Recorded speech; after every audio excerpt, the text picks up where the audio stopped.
राजा हरिकृष्ण नाम के एक राजा थे। उनका एक बेटा था प्रहलाद। वो जो प्रहलाद थे वो बहुत बड़े विष्णु भगवान के बहुत बड़े भक्त थे। वो विष्णु भगवान की बहुत पूजा करते थे, पर उनके पापा को ये सब अच्छा नहीं लगता था और वो बोलते थे कि तुम ये विष्णु विष्णु क्या करते हैं, तुम मेरी पूजा करो, मेरे चरण स्पर्श करो, विष्णु के नहीं। लेकिन उनका बेटा नहीं मानता था।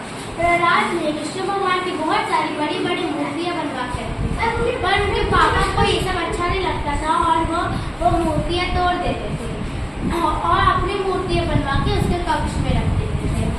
पर प्रहलाद नहीं मानने वाला था, तो उसके पिता जो थे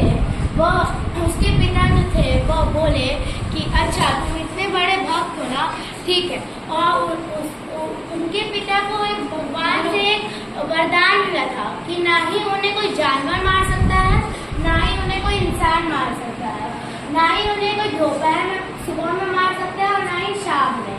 कोई उन्हें घर के अंदर भी नहीं मार सकता और ना ही घर के बाहर, कोई तलवार से भी नहीं और ना ही कोई अपने हाथ से। उनको ये वरदान मिला था और वह प्रहलाद को सबक सिखाने के लिए एक सांप से भरे कमरे में बंद कर दिया। और लेकिन प्रहलाद विष्णु भगवान का जाप करते करते उस कमरे में चले गए और वो सही सलामत बाहर भी आ गए। फिर उनके जो पिता थे उन्होंने प्रहलाद को हाथी से कुचलवाया, पर तभी प्रहलाद को कुछ नहीं हुआ। इन सब से तंग आकर उन्होंने अपनी बहन होलिका को उनके महल में बुलाया। होलिका को ये वरदान मिला था कि उनको एक दुपट्टा मिला था जिससे वो जल नहीं सकती थी अगर वो उसके ऊपर होगा तो होलिका ने वो दुपट्टा अपने सर पर रखा और आग में बैठ गई, प्रहलाद को लेकर।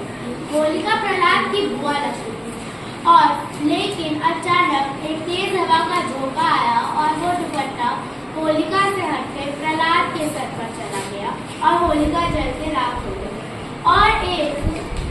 और एक पिलर में से एक आधा शरीर शेर और आधा शरीर जानवर का, आधा शरीर शेर और आधा शरीर इंसान का बाहर निकले और उन्होंने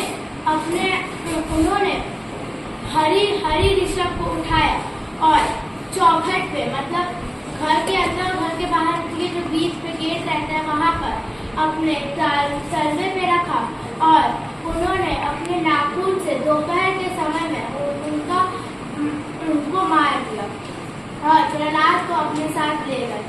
इसी से हम लोग अभी तक होलिका दहन मनाते हैं। सुप्रभात आप सभी को, मेरा नाम सोनाली है, मैं कक्षा 5वीं की छात्रा और आज मैं आप सभी को एक कहानी सुनाने वाली हूँ। उसमें अच्छाई और बुराई की भी जीत होती है और वो कहानी इस पर है कि हम लोग दिवाली भी क्यों मनाते हैं। समय की बात है, श्री राम जी की तीसरी माँ कैकेयी ने उनको 14 वर्ष का वनवास काटने के लिए उनको वन में भेज दिया था। राम जी अपनी पत्नी सीता और अपने भाई लक्ष्मण को लेकर वनवास काटने चले गए। जब वो वहाँ गए तो उनके साथ बहुत सारी बुराई घटना हुई, लेकिन फिर भी राम जी ने सारी बुराई को नष्ट करके जैसे ही वह अयोध्या आने के लिए आए तो अयोध्या वासी लोगों को जैसे ही पता चला कि प्रभु श्री राम और माता सीता आने वाले हैं 14 वर्ष का वनवास काटकर,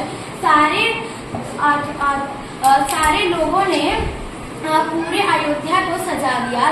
घी के दीपक से सारे लोग रात के समय नाच गाना करने लगे। सब लोग बहुत खुश थे, पूरी रंगोलियां सजाई गई। इसी दिन दिवाली भी मनाया जाता है। और प्रभु श्री राम जब 14 वन का वनवास काट के आ रहे थे तो उन्होंने रावण का भी अंत किया था। वह बहुत बड़ा गंदा और दुष्ट राक्षस था, इसलिए अयोध्यावासी ने अयोध्यावासी को इतना खुशी इसलिए हो रहा था क्योंकि उन्होंने बहुत बुरे रावण का अंत कर अयोध्या वापस लौट आ रहे थे और सारे अयोध्यावासी ने खुशी से उनका स्वागत किया। इसलिए हम लोग दिवाली भी बनाते हैं। धन्यवाद।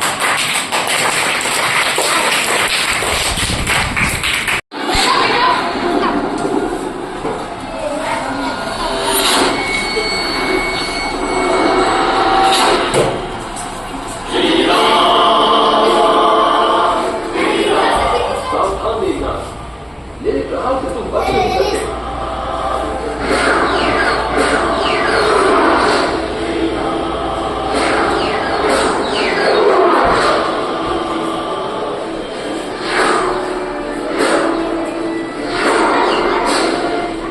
मेरे सास के शक्तिवान से आहत होकर लक्ष्मण जी मूर्छित हो जाते हैं, हाथों को खींचते हैं, कानों में हाथी से चिढ़वाते हैं, लेकिन कुंभकर्ण पर इन सबका कोई असर नहीं होता। अंत में तरह तरह के स्वादिष्ट व्यंजनों की महक से कुंभकर्ण जाग जाता है।